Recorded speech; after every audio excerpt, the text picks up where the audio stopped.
Hi everyone, today I'm going to teach you how to make a big chunky knit blanket like this one.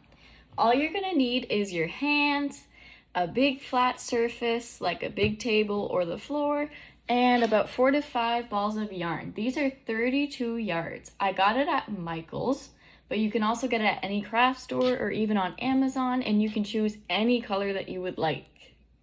So let's get started. So the first thing that you're going to do is get your yarn ball out of the packaging and find the end of the yarn. You're going to lay that end piece on your flat surface, and then you're going to fold the end onto itself to create a small loop. You don't want it to be too big, just big enough to fit your index and your thumb through it. So it should look like this, and then you're going to put your index and your thumb through that loop so you can pull some yarn through it to create another loop. Try to keep these loops as even as possible so your blanket looks as even as you can, and also so it doesn't look too stretched out. To create the next loop, you're just going to do the exact same thing. You're going to put your index and your thumb through the loop, and you're going to pull some more yarn through it. If it looks too big, you can always just pull on that piece of yarn that's attached to the ball of yarn to make it tighter again.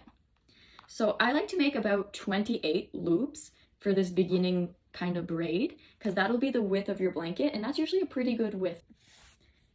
Now I have 28 loops. This will be the width of my blanket, and now I'm going to switch my ball of yarn to the other side because my last loop that I'll be using to start my next row in my blanket is on this side, so it'll just make it easier to pull the yarn through.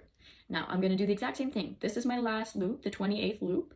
I'm going to put my index and my thumb through this loop, and I'm going to pull a piece of yarn through it. Now try to keep these even, and this will give me the first stitch for my next row.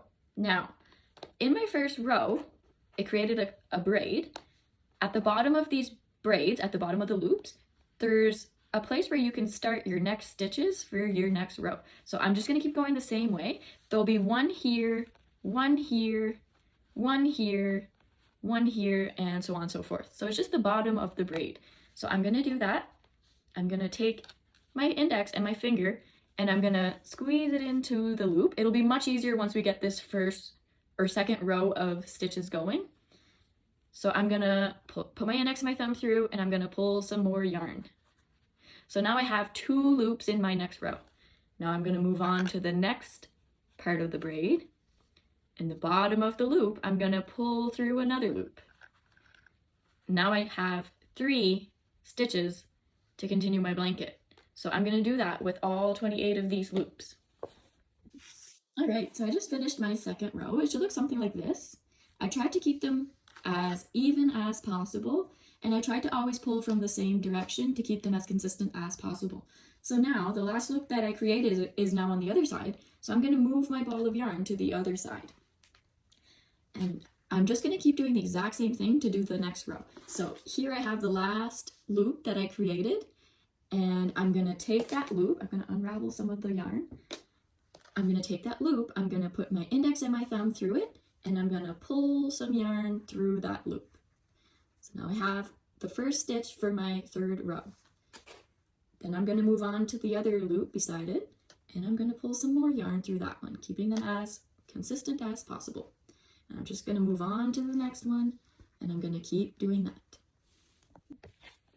All right, I'm not done yet, but I ran out of yarn from the first ball of yarn, so I'm going to go ahead and take my second ball of yarn and find the end, and I'm going to tie it to the end piece that I have here from the first ball of yarn. This is attached to the blanket.